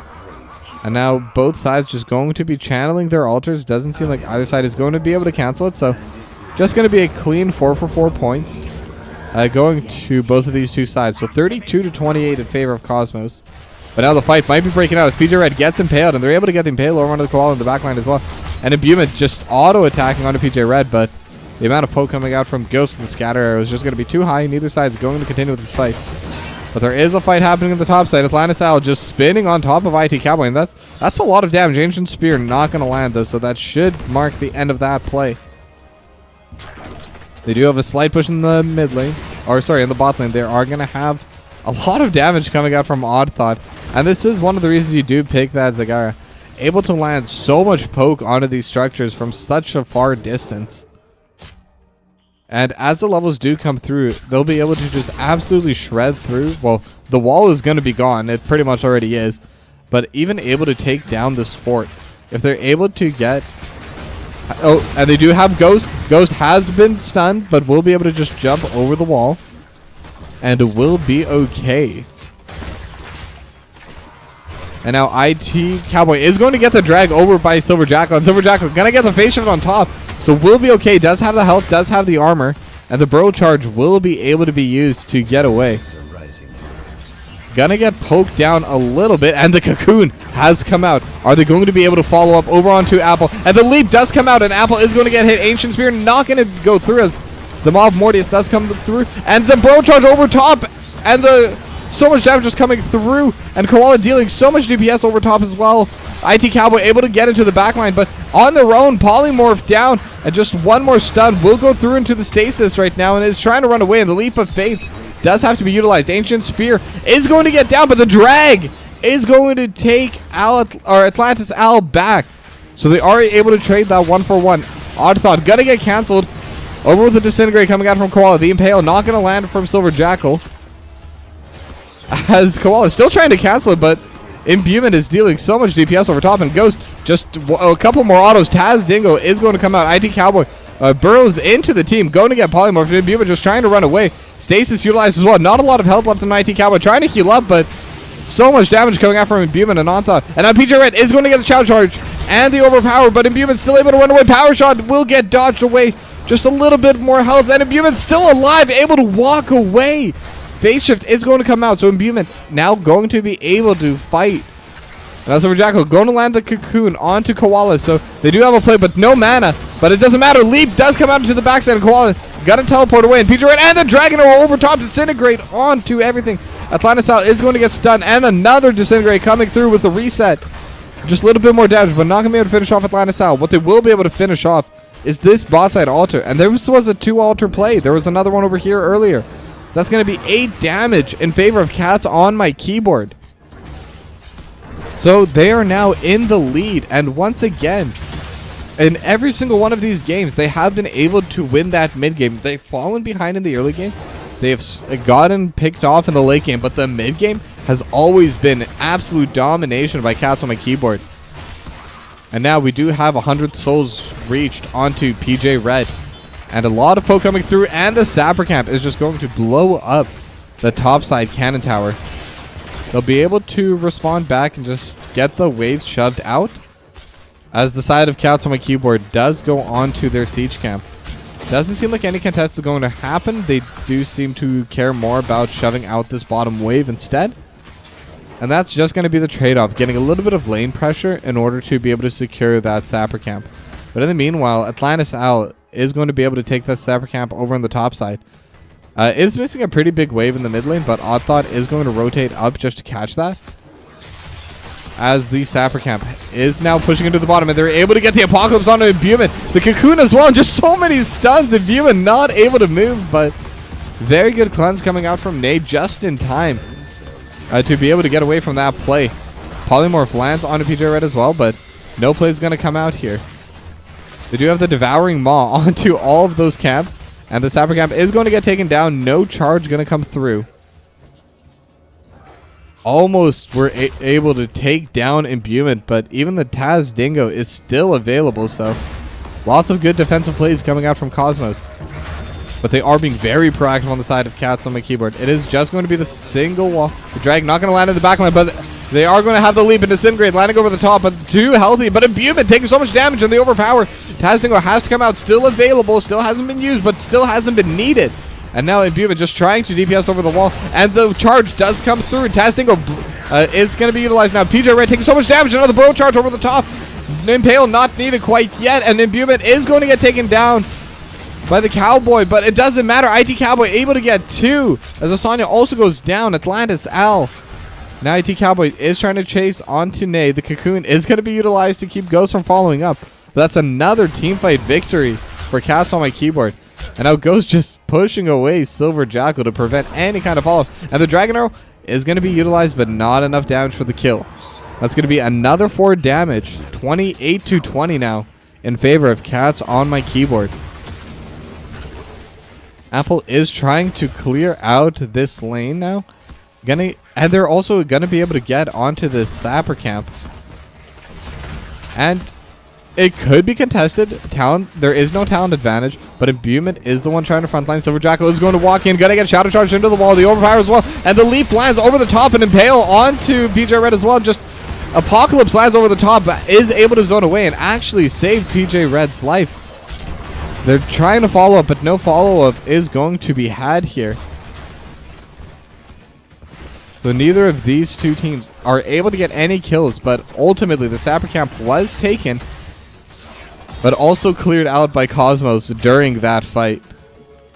I like these little roaches spawning by Oddthought. I don't know why. I've always found some of the Zerg to be cute. I don't know if that's weird. I know this was out of left field, but it is late night for me, and I'm getting a couple mind wanders coming through. I'm going to voice a couple of them just to keep myself sane, but the excitement of the game is still going to continue. Now the bot side is going to get cleared out. The Sapper Camp is still pushing in, so someone will have to deal with that. Silver Jackal going to do it. And able to cancel the Shadow Charge. But PJ Red does have 2. And now they're also going to get the cocoon onto Ghost, but no follow-up is going to come through, just utilized as a way to get out of that fight. So that's going to be a minute-long cooldown onto the cocoon as the altars are spawning. But now they're able to get the stun over onto Koala. Leap of Faith is utilized, and Light Bomb onto PJ Red. And the Dragon Arrow lands over the entire backline, but it is going to get cleansed. Koala going to get taken down. The time is now, heroes. Silver Jackal is just constantly able to sit on top of Koala, just prevent Koala from moving.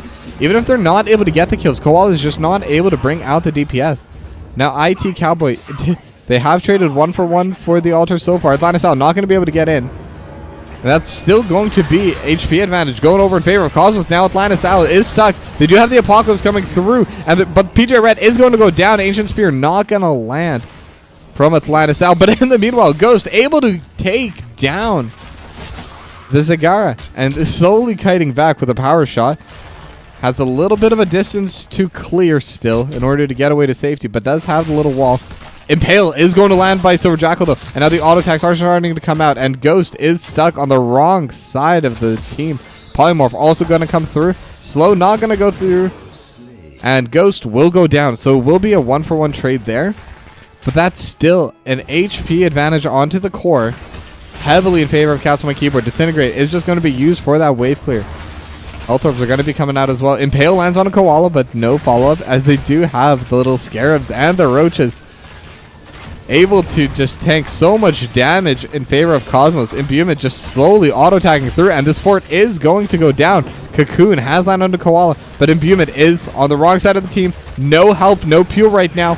Trying to survive onto IT Cowboy. They are able to get the Bro Charge on IT Cowboy. The stasis has been utilized, but now IT Cowboy is alone. Polymorphed and impaled. And just a little bit more damage needed. Leap of Faith is going to be utilized to get him back to safety.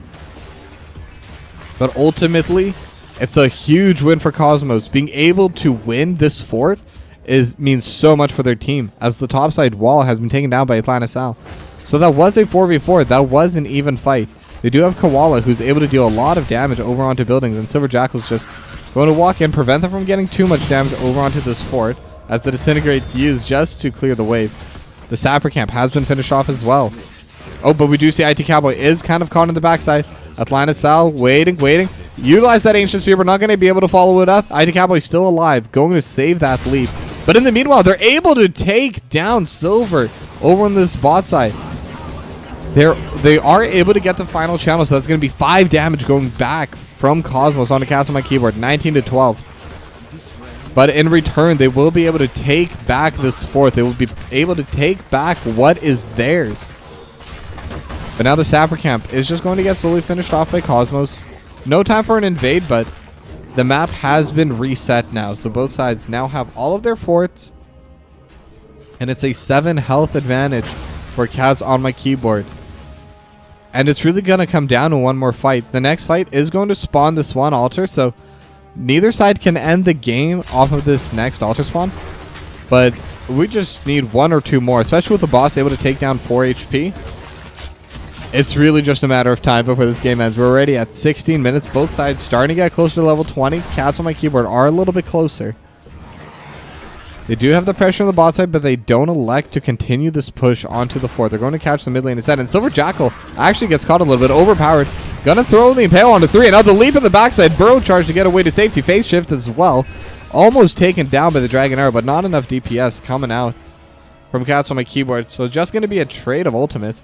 And in fact, slightly favors Cosmos. But the HP advantage is definitely going to be favoring Cats on My Keyboard. Now Atlantis Al currently trading onto IT Cowboy. And if IT Cowboy is able to keep Atlantis Al focused on the top side, it will be pretty big. Leap is a stronger ability than anything Dahak can bring out. But they do have the Burrow coming out, and the Apocalypse lands. Nay is going to get stunned up, has no HP left, and their healer is going to get blown up. So that's no Brightwing left, and Silver Jackal, 1 more hit, and Disintegrate is going to go through. Koala has the reset, and Imbuement is on the wrong side of the wall. Taz Dingo not going to be popped. There was no point, and now they have the teleport. They do have the level 20s. Burrow charge back on an odd shot, and they're able to take him down. 4 kills in favor of Cats on My Keyboard. And they're going to save the altar for now. They know they have a lot of time. They can start pushing down these forts. Get that little bit extra damage coming through this altar channel. Now IT Cowboy is getting prepped for it. May get mistimed. Yeah, we'll cancel for now. We'll start the channel once again. That is going to be the bot side fort, and that is going to be 5 damage landing on that core from Cats on my keyboard. So it's going to be 19-7 now. And this next altar with the boss could win the game for Cats on my keyboard. And in fact, they're just going to take the boss now. They're grouping up before everyone is able to respawn on the side of Cosmos. And there's definitely no counterplay to this. Atlanta Sal definitely cannot walk in. And IT Cowboy is even zoning away on the entrances. Atlanta Sal just going to group with the team. They're going to group to retake this bot side fort. Silver Jackal just going to start shoving out that next wave. Uses the Impale just to get rid of it. As in Buman is just throwing auto attack, and the arrow is going to go wide. IT Cowboy has burrowed in and able to get the drag back on Atlanta South. The Cocoon also comes out in the Apocalypse onto the entire backline, but in the meanwhile, so much damage landing on a PJ Red, but Atlantis Al is going to be the only one taken down. Disintegrate going over the top as they continue to trying to defend their fort, and they will be able to defend it in the end. And that is a 1-for-0, but it's going to be the fort traded back. There is no altar spawning yet, and most critically, it's a double altar spawn next. So if Cats on my keyboard are able to get any one of these, they will win the game. Cosmos, even if they get both, can only use it to delay. And now with the triples sappers coming through in the bot side, if they're able to push any of these in, though it definitely doesn't look they're going to be able to push any of these ones in, they can end the game with the sapper camp as well. When you only have 3 HP on your core, everything is a threat to Cosmos right now. But they were able to get their bot side fort back. And while it doesn't make any difference whether or not a single altar wins the game for Cats on my keyboard, it does give them a little bit of lane pressure. It does give them a little bit of a safety net if they are going to get pushed back. And now Apple is going to be channeling, and they have no one to match. Dragono coming through on top. They trying to get through, but the altar will get channeled. The fight does come through. Light bomb utilized, but the game is over. Cats on my keyboard, they are now up 2-1, and they're on match point.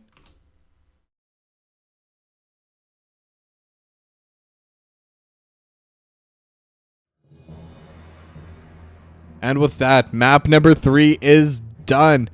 Towers of Doom, the map selection by Cats on my keyboard, as they're going to head into match point. Not many maps left, and in fact, you know what? Let's go take a look at the maps that are still available. There definitely is not a lot. So, what do they still have? They have Alterac Pass, Cursed Hollow, Sky Temple, and in fact, I don't think I've even cast a single game of Sky Temple this season. I believe this is going to be my 16th or 17th series, something like that, and I am yet to see a Sky Temple pick. Orval Sky Foundry, there's only 4 maps left in the pool. It's going to be one of those, and we're going to find out which map it's going to be and which team is going to be able to take game number 4 after a short little break. Don't go anywhere.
Cursed Hollow. And welcome back, everyone. Sorry for the delay. We got the babysitters sorted. We all got our little breaks as we needed that. After the first 3 games were very intense. But now we're on to map number 4 between Cats on my keyboard and Cosmos. So now it's going to be a Cursed Hollow as the map. So it is going to be a larger map. And I think with the possible exception of Sky Temple, which is still in the pool, if we do go on to map number 5, Sky Temple could be available. There are only 3 maps that are going to be left in the pool. And especially with Gardens being taken out, this is likely going to be the biggest map taken today. And that means that characters like Dahaka, characters like Falstad, Brightwing, anyone with any of those globals is going to be very strong over onto this map. So we do have Stukov and we do have Mephisto kind of keeping up the same bands. If we are going to, it is going to be a Joanna coming out from Cats on my keyboard and a Vala coming out from Cosmos. And while we do have a second, I would like to shamelessly self-plug. I'm a relatively new NGS caster, started about 4 weeks ago. I've been wanting to get into it, I just have not had the time for a very long time. But now I am back, I'm going to be casting, and I have been casting about 6 days a week, every week. So if you've been enjoying my cast so far, be sure to leave a follow over on the Tokibi channel. And I will be casting even tomorrow, so plug over. Let us get back to the draft. We do have the Vala gonna be the last ban, and they're not going to ban the Joanna this time. They did in fact ban the Anubrak over on the side of Cats on my keyboard, so definitely a little bit of a difference. Sonya, once again, gonna be the first pick for Koala. Anduin's available, so is Li Ming, and so is Joanna. So that's where the question starts coming in. Was it a target ban towards Silver Jackal, or was the Joanna ban simply because they think Joanna is very powerful right now? And Joanna is quite powerful as a tank. I've started playing her a little bit of my solo queue games as I'm trying to learn her, and the amount of DPS that she's able to bring out is actually ridiculous, not to mention the levels of control that she's able to utilize. Now, they did go with the Anduin, they did go with that Joanna, so it is going to be a pretty good set of picks and bans coming out from them, as we do see the Dahaka and Diablo. So once again, going with that game number 1 and 2, they have that beefy frontline again. They're going to have the triple frontline with a tank and 2 bruiser.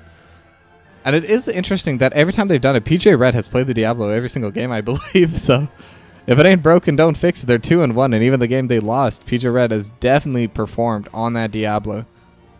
And the Apocalypses especially have been fantastic, always getting 1 or 2. The timing of it has always been used to a very good extent. So, gotta give a huge shout out to PJ Red, playing really well today. Alex Strazik going to be the final ban for Cosmos. And waiting on that last one for Cats on my keyboard. I'm not really... I can't really think of what they should ban. Li Ming isn't too strong into them. I think they could try to ban out one of the anti-tanks like Tychus, Greymane, or Melthiel. They're going to ban out the Blaze, just trying to remove one of those off-lane heroes, one of those bruisers. So it is going to be pretty big for them. And Blaze is very good on this map. Being able to kind of deny the channels over onto the Blaze. Over onto the points over for Cursed Hollow. It's very easy to do on Blaze. Has so much range.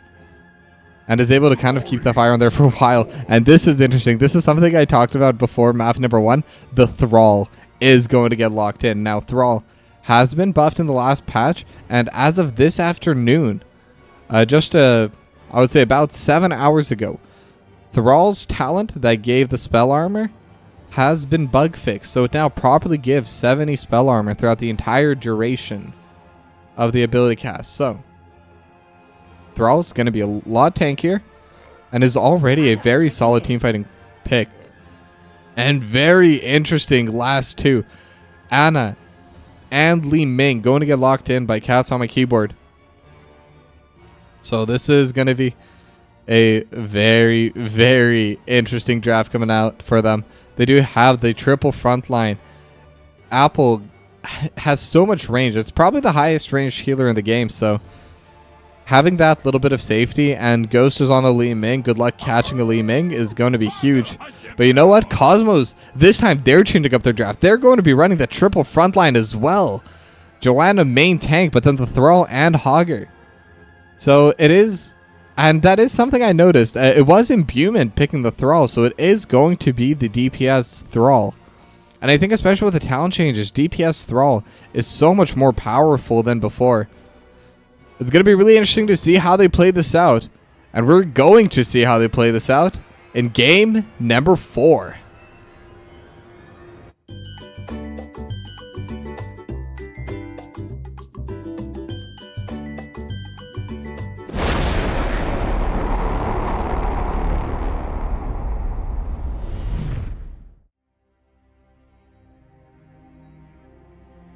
Alright, and we're almost loaded in. So one big thing I do want to say is whenever I look at Cursed Hollow, I always think about who has more globals, who's able to have more pressure across map. And it is actually kind of even for both of these two teams. Whoops. Because the Falstad has the flight and the burrow coming out from the Dahaka, it's going to be two... each side is going to have one hero that is able to have that global pressure and that global priority coming out for them. Now we do have both watchtowers still available. Everyone is grouping towards the mid side for now. I wonder how many are going to push through to mid and how many are going for their watchtowers. So we're on map number 4. It's do or die for Cosmos. Cats on my keyboard are allowed to lose one more game without getting eliminated from the playoffs, but let the battle begin. is going to be an interesting one coming through here. So they are going to split off a little bit. Ghost and Koala going to take the watchtower for the top side, as mid control is going to be gained by Cosmos. So going to trade the watchtower for that, but doesn't seem like they're too interested in mid lane control on the side of Cats on my keyboard. They've already sent Koala up to the top lane and are going to get an early push there, but that is going to come with a trade. They're going to lose the mid side priority, and Cosmos will be able to go answer that. But interesting move. Odd Thought is going to be the one matching Koala for now. And IT Cowboy is going to be down in this bot side. And it is going to be a little bit of an interesting lane assignment here, because Koala is, I guess for want of a better term, has been playing the Sonya, but has mostly been grouping with the team except to take camps. So they're going to send Atlantis Owl versus Ghost now, as the burrow from IT Cowboy has been used to go up to the top lane. And then Koala once again is going to go onto that neutral camp duty. Atlantis Owl just kind of trying to poke onto Ghost. Throws out the TNT, not going to be able to get too much. And Ghost actually trading very heavily on Atlantis Owl. Is going to get hit with a knockback with that staggering blow, but that's all they're going to be able to get, as we do have a little bit of engage in the mid lane, but it is a tank and healer versus tank and healer, so I don't expect either of these two to go down until IT Cowboy is able to come through. They're able to get the overpower on a Silver Jackal. Shadow Charge as well, but not really going to accomplish too much. Both sides have finished off their siege camps. Slightly faster on the side of Cosmos, but shouldn't really matter. As the pullback, the Condemn does come through from Silver Jackal. Just a lot of foe coming out through Apple. Now Nane and Buman are going to take down the Bruiser camp, and it's going to get matched by Koala, who is once again on neutrals duty. So pretty even, pretty slow so far. I guess we could talk about the talents, and one interesting talent I just noticed. It is the Lightning Rod build coming out for Odd Thought. It's going to be the Dishonorable Discharge. And I guess for this kind of game, it does make more sense. There's a lot of frontline available, so having the Lightning Rod continue to stack should be a lot easier, as they're able to get the pull and the root landing onto Koala. And a lot of auto attacks, not going to have enough damage to finish off the kill, but it is a good amount of poke. And Koala is going to be forced to tap, so they're able to get rid of that one resource from Koala. And now PJ Red just trying to come out into the front, takes down the Mage Bruiser. Condemn just going to be used to kind of like slow down, help clear out a little bit of poke. as both sides are just kind of hitting onto each other. And Imbuement is going to get Shadow Charge into the backside, but it is the Thrall, so not the usual squishy DPS coming out from Imbuement for this game. But now they're also going to have to clear out the Bruiser camp from the side of Cats on my keyboard, and it's going to be difficult. Silver Jackal and Imbuement both very low on mana. Ghost is trying to channel. Atlantis will be able to cancel it in time, but so much damage. And now with the Shadow Charge, the Leap of Faith coming out from Nate is going to be able to secure them. And now IT Cowboy is going to get the drag as well. And now they're going to get first blood onto Nate, but the fight is still continuing on. Not a lot of damage left as Ghost taken down solo, able to use the teleport to get away. And now Apple is going to try and channel it, but Silver Jackal just using the Blinding Shield to try and prevent the channel. And the blind gonna come out again. Ancient Spear by Koala. Big root on a 3, and they have brought 3 over here. Odd Thought going to try and use the hammering, not gonna land it. Apple will be able to secure the first tribute. Now both sides are still level 7. Watchtower was also taken in the backside by IT Cowboy. Just kind of getting a little bit of scout. Make sure they're able to see everything that is going on. And IT Cowboy is just going to get this lane priority and start moving away towards the mid lane. Does have a little bit of a timer, and they do have a decent group. Now, Nay sees Apple and will be able to land the root, but IT Cowboy also starting to take a lot of damage, forced to go into the stasis. Apple able to land the anti-kill over top, and now Anne is going to get caught. Apple trying to get away and will be able to get away in time, but IT Cowboy now also stuck, just a little bit of health left and will go down. IT Cowboy, as the first kill does come over for the side of Cosmos. Now they're able to get another root over onto Apple. They're trying to ping, but unfortunately they've already used all their cooldowns to take down the Dahaka. And they are grouping as 5 with the tribute spawning in 20 seconds. It is going to be once again over on that bot side, slightly favoring Cosmos in terms of map state, but Koala is going to get pulled back with Condemn. Hammerang as well over top, but will be okay. So it's just going to be a little bit of poke going back and forth, but they're looking to catch someone out. They have 3. Just going to get the blind out, just trying to zone them away. But now we do see the burrow coming out from Mighty Cowboy. Nay, going to get that root, and Imbuement not going to land with the dogs, so they won't be able to help here. Odd Thought is going to be able to secure, but now the fight is still going to break out as Koalas is now rooted. Gets hit by the dynamite, gets rooted again. And Koala just has a little bit more HP, but Diana trying to heal in the backside and is doing it successfully for now. And one more hit, and they will be able to finish it off as Imbuement is able to get it. But the Sleeping Dart now going to land on Imbuement as well. But overall, they will be able to zone them out. So 1 kill and 1 tribute in favor of Cosmos. The game is slowly but surely starting to break open, and whoever gets the first curse is what's really going to be interesting. Yeah, the Chain Lightning was able to secure that kill over by Imbuement. Atlantis Al going to tap and then going to clear out the top side, as both of these teams are close to their level 10s now. Odd Thought does have flight, and I believe the Lightning Rod build is trying to get that lane pressure in right now. But Atlantis Al may get caught here and will get stunned by the Shadow Charger and the Sleeping Dart and the Overpower, but is just going to hog wild to get away.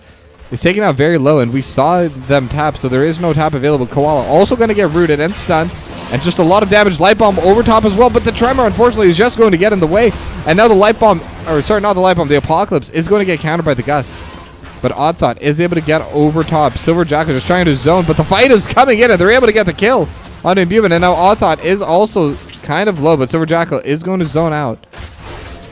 The blind not in range, unfortunately, so that is going to be a second tribute coming over. But in the meanwhile, they're able to start the fight. The leap not going to land. But Nay does get caught in the backside with the drag. IT Cowboy is going to get the kill. And now Ghost has the reset. PJ Red uses the Shadow Charge. But Atlantis House on the wrong side of the team, just going to get auto down, to the teleport coming out from Ghost will secure that kill. So that's a 2-for-0 and the tribute. And very possibly they're going to get the fort up here as well. They are currently tanking it, but they have the Ana, they have the healer, and PJ Red is the Diablo. He doesn't care. And it is going to get finished off, so that's going to be the first structure of the game taken down in favor of Cats on my keyboard. And just one more tribute, and they will have that curse for them. And having those extra minions spawned already is on the top side is going to help them so much. Chain Lightning coming out from Imbuement. The tribute is spawning in 30 seconds now. And Silver Jackal is going to walk through, going to get the hammer on as a tremor has been landed. And now Buman is in the backside, is going to get flicked over, but the light bomb lands onto 3, and they're able to get the shockwave over onto the top side. Koala lands with the leap in the backside, and the gust just to keep Buman alive. But now the apocalypse comes out, and they're able to get the sleeping dart, and the front line is going to go down. The Joanna is gone. ID Cowboy also gets a drag onto Buman. Just needs a little bit more damage, and the orb will land. So another 2 kills going over for Cats on my keyboard. The tribute is available. They can take this down. The boss is also here if they want to take it, but it looks like they're just going to go for the tribute. And the red team is now cursed. And all of their waves already have massively stacked up minions. So they're going to be able to get so much value out of this. And now they're going to go for the steal over onto this bruiser camp, as they're currently spinning to winning by Koala to help finish this off. Now Silver Jackal wants to fight, wants to zone this away, and they are going to begin the fighting process. But as the fight's going on, they're able to secure it. Now Light Bomb lands on it too, but it is the 2 frontliners, PJ Red and Koala, both getting tanked and then condemned. And now the leap lands onto the backside, and now Koala, who was getting engaged upon, is the engager. And the sleeping dart also on a Silver Jackal. The tremor is going to come through. Same with the shockwave coming out from Atlantis Sal, but it's still a winning fight for Casim and Keyboard as they're able to get 2.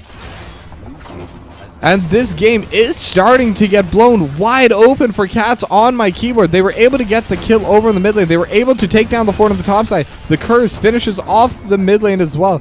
IT Cowboy, so much pressure on the bot side. And they keep taken down to below half HP, just off to the side. Incredibly fought and incredibly deserved so far by Cats on my keyboard, as they're able to get the kill, steal the bruiser camp, take down all of the outer structures away from the side of Cosmos. They're only up a little bit over a level, so they will definitely have some timers where they're going to be ahead. Oh, but there might be a catch. IT Cowboy trying to get away, but Silver Jackal is mounted, able to come through onto the other side. The condemn is going to be utilized, stasis used, and the light bomb going to be utilized just to help secure the kill. Same with the shield toss, and IT Cowboy is going to go down. In the meanwhile, the boss has been secured by Cats on my keyboard. There's no one here to contest it, so they will get that. It will be answered over on the top side. Cosmos already got the boss down to half HP, so they will get it a little bit later, but they will definitely be able to secure it as well. Level 15 to level 13 right now for Cats on my keyboard, so it is even talent tiers.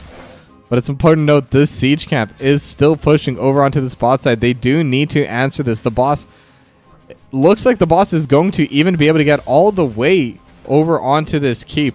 It's slow, it's walking, but they still haven't had anyone. I try to utilize a stomp. Nate is walking forward a little bit. But yeah, the boss is going to have the first stomp right in front of the keep. So got to be able to get a decent amount of DPS over onto this, as we do see the siege camp being taken over by the side of Cats on my keyboard.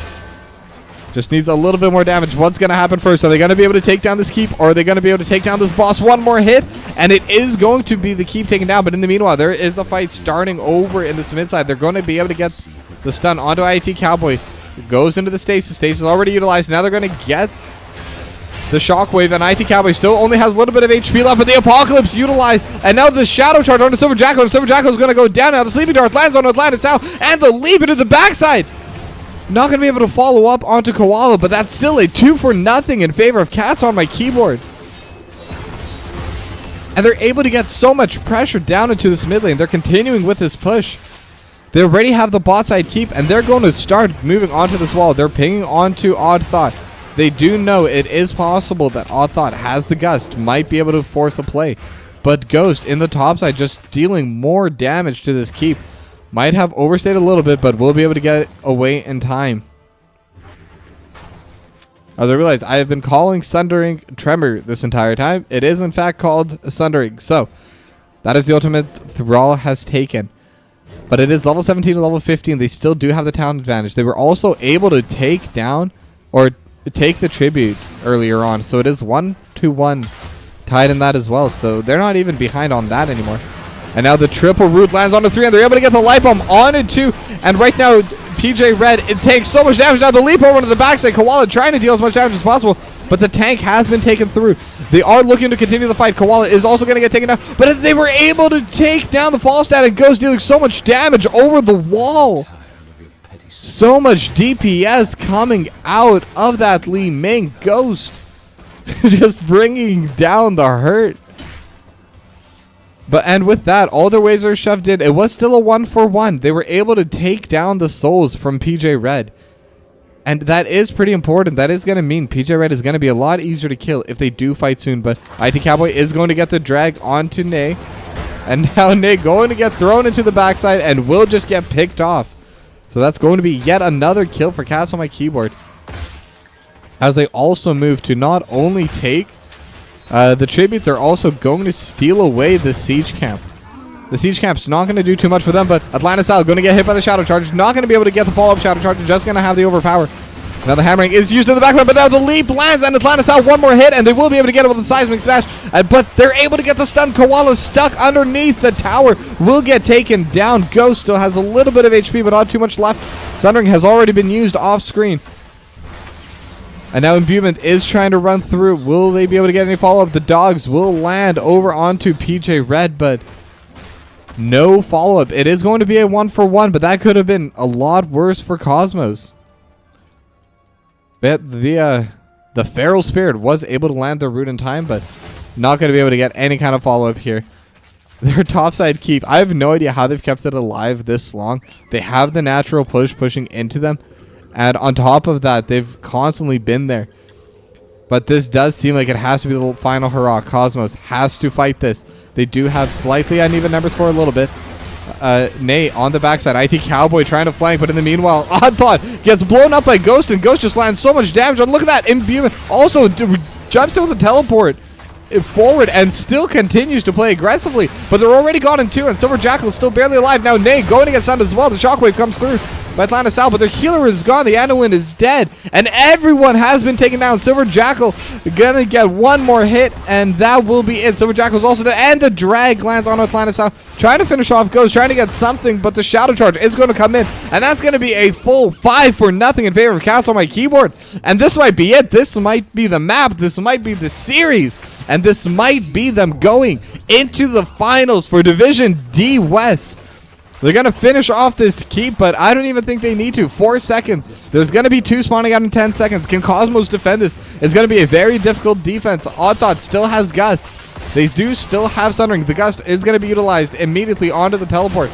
And now the leap is actually going to be used to kind of cancel out on that. But the core is taking too much damage, and this is going to be the end. Cats on My Keyboard take the series 3-1.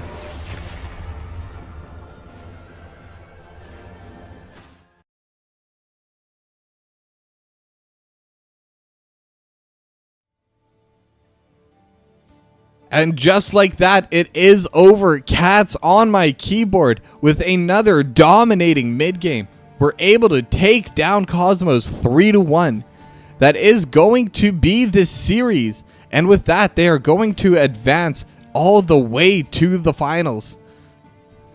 And I gotta say, very well played macro-wise by Cats on My Keyboard. They've continually been able to dominate the map and have full control in every single mid-game. Even the map they lost, Cosmos, they were able to bring it back in the end. They had a very good late game team fight over on Tomb of the Spider Queen. And with that, they were also able to get that double objective spawn to win them game number 1. But that'll be it for today. Thank you all for watching.